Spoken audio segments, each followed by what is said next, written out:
9 August વિશ્વ આદિવાસી દિવસ નિમિત્તે ધાનપુરમાં સભાનું આયોજન.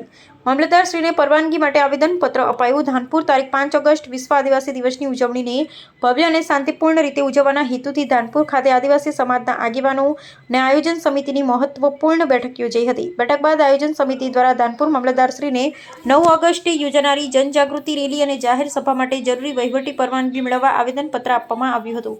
બેઠકમાં નક્કી કરવામાં આવ્યું કે 9 ઓગસ્ટના રોજ ધાનપુર તાલુકા વિવિધ આદિવાસી ગામો તેમજ મુખ્ય માર્ગો પર શાંતિપૂર્ણ જનજાગૃતિ રેલી યોજાશે. રેલીનો મુખ્ય હેતુ આદિવાસી સમાજમાં જાગૃતિ લાવવાનો, બંધારણીય અધિકારો અંગે માહિતી પહોંચાડવાનો તેમજ સામાજિક એકતા, ભાઈચારો અને સાંસ્કૃતિક વારસાના સંરક્ષણનો સંદેશ જન સુધી પહોંચાડવાનો રહેશે.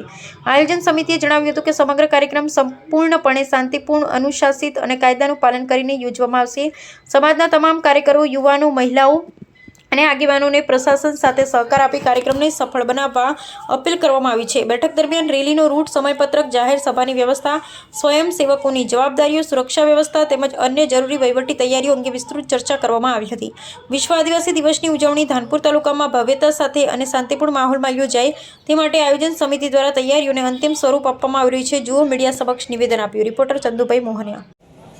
9મી ઓગસ્ટ વિશ્વ આદિવાસી દિવસની ઉજવણીના ભાગરૂપે આજે અમે ધાનપુર તાલુકાના સૌ આદિવાસી પરિવાર વતી માન્ય મામલતદાર સાહેબને મંજૂરી બાબતે આજે અહીંયા આવેદનપત્ર આપવા આવ્યા હતા.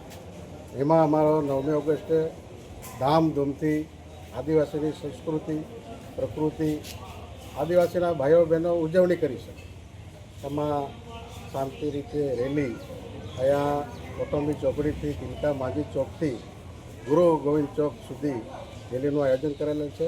એમાં સમગ્ર આપણો ધાનપુર તાલુકાના ભાઈઓ બહેનો આવે, નાચે કૂદે, પોતાની સંસ્કૃતિ, પોતાની ઓળખ, પોતાની ભાષા, પોતાની બોલી વિશે સમજણ આપે અને એ માટે સૌએ આ તાલુકાની અંદર રહેતા સૌ ભાઈ બહેનો, વૃદ્ધો, બાળકો, વડીલો સૌ આવે અને આ કાર્યક્રમ શાંતિથી પૂર્ણ થાય એ માટે અમે આજે સાહેબ પાસે આવ્યા હતા. અને ખાસ બાબત એટલી છે કે આ રેલી શાંતિ રીતે ઉજવાય માટે ડીજે પર પ્રતિબંધ છે અને પોતાના વાજિંત્રો સાથે, ઢોલ નગારા સાથે, બધી સંસ્કૃતિ પ્રમાણે મોટા ઢોલ, ચણાયાના સૂર સાથે રેલી નીકળે અને શાંતિથી રેલી સંપન્ન થાય એ માટે અમે ધાનપુર તાલુકાના સૌ આદિવાસી ભાઈઓ બહેનોને અપીલ કરીએ છીએ કે 9મી તારીખે બધા આવી અને શાંતિ રીતે આપણી રેલી યોજાય એવી અમે ઈચ્છા છે. સાહેબ, આપનું નામ? પ્રદીપસિંહ મોહનિયા.